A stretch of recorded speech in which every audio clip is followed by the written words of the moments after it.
Well, it's election year 2024, and it is a highly contested, hot topic for this year.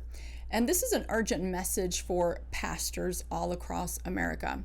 As a pastor myself, I understand that there are issues that pastors have to keep in mind. And so the National Faith Advisory Board has been so generous to develop the Pastor's Bill of Rights.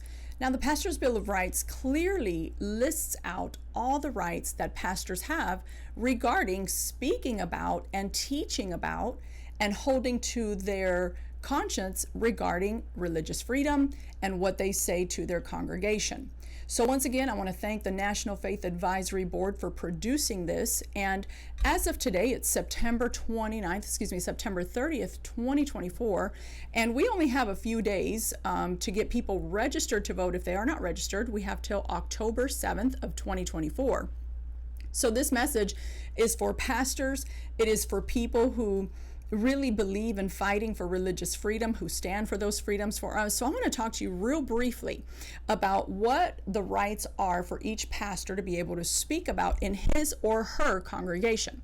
So we're going to start with pastors' freedom of speech and of expression.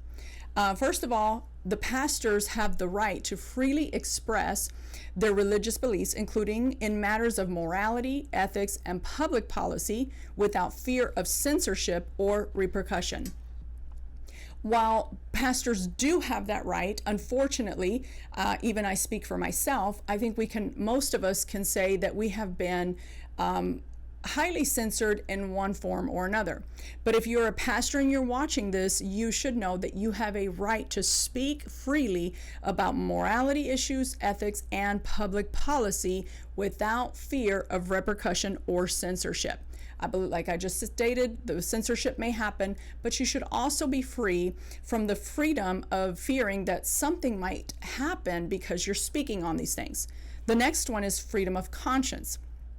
You have the right to adhere to and teach your sincerely held beliefs without being compelled to violate your conscience or tenets of faith. You know, the goal has been from many who are aggressively trying to shut down religious freedom to keep pastors from speaking about things that they have a conscience about, that they, through a conviction to a sacred text, have decided where their moral values lie. So pastors, understand you have freedom of conscience. The next one is freedom from discrimination. Pastors shall not be discriminated against on the basis of their religious beliefs or practices, and are free to make personnel decisions, including hiring, promotion, or termination, in accordance with their religious beliefs and without government interference. Because of the push for everything being a discrimination, pastors today do fear that they are going to be in trouble and accused of discrimination. When in fact, when a pastor has such a high conviction, again, through the sacred text, which is the Bible for us, sometimes those fears arise and they get afraid of who they're not going to hire, because if those people do not line up with their theological stances, then they're afraid that they may incur some issues there because of discrimination. But they have the right to decide based on their theology. And by the way, this happens across the board from Christian to Christian, because even within the Christian community, there are places where we disagree. And so that's going to happen all across the board. Freedom to address policy issues. Pastors have the right to address policy issues from a moral and ethical standpoint, including sermons, teachings, and other church activities, especially when it affects their congregants, without fear of retribution or of loss of exempt status.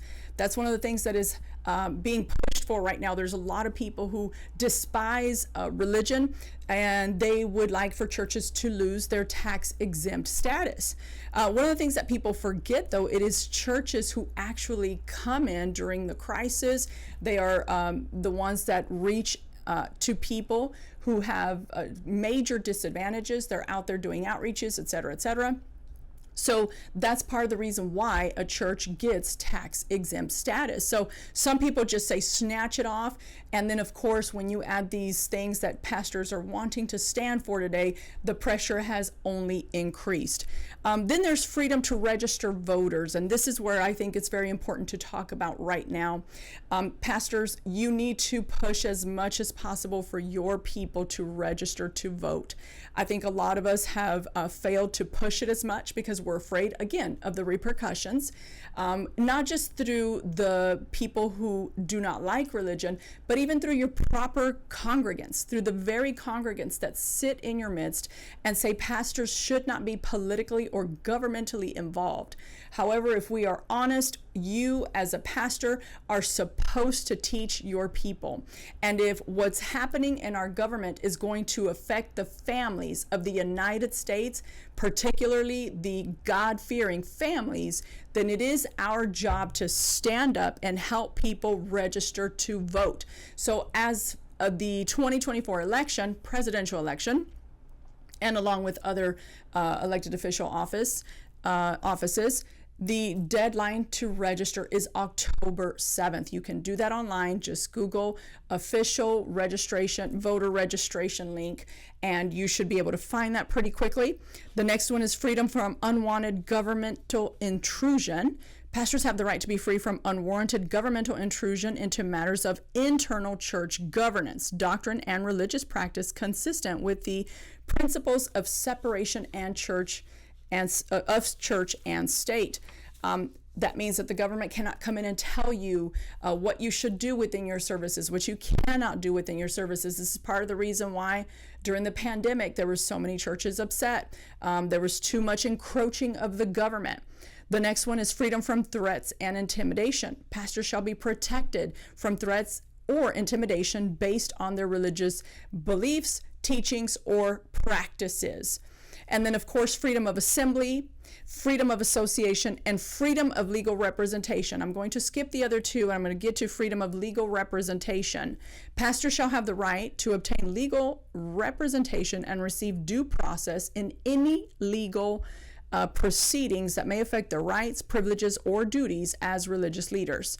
And the Bill of Rights seeks to affirm the fundamental freedoms and protections that pastors require to fulfill their sacred responsibilities and serve their communities with integrity, compassion, and faithfulness. This is a call for all pastors to rise up, to be unafraid and unapologetic and get people to go out, register to vote. But it goes beyond getting people to register to vote. Clearly, there's a division, even within the church, about who is going to be the best candidate. Number one, we can all say that Jesus is Lord, that he is in charge, and yes, he is, but he's also given us, the Father has given us responsibility here on the earth.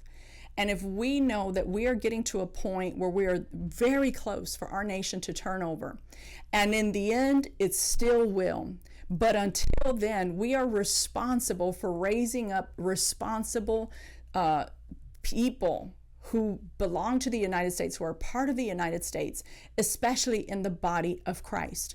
Now, there's such a division because there's so much blindedness about character. And the truth is, if we look at candidates right now, it's not like they're running on godly character, regardless of who you look at.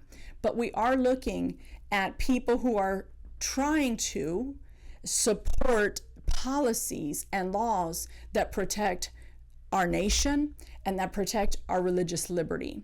Now, voting for certain people is going to accelerate us into a dark place where traditional values and traditional families are going to be torn down.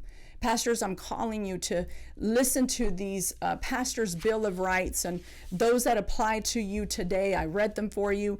Thanks again to the National Faith Advisory Board. For more information, be sure that you visit their website so that you can become more aware about what is going on and what your responsibility is and what resources you have available to you.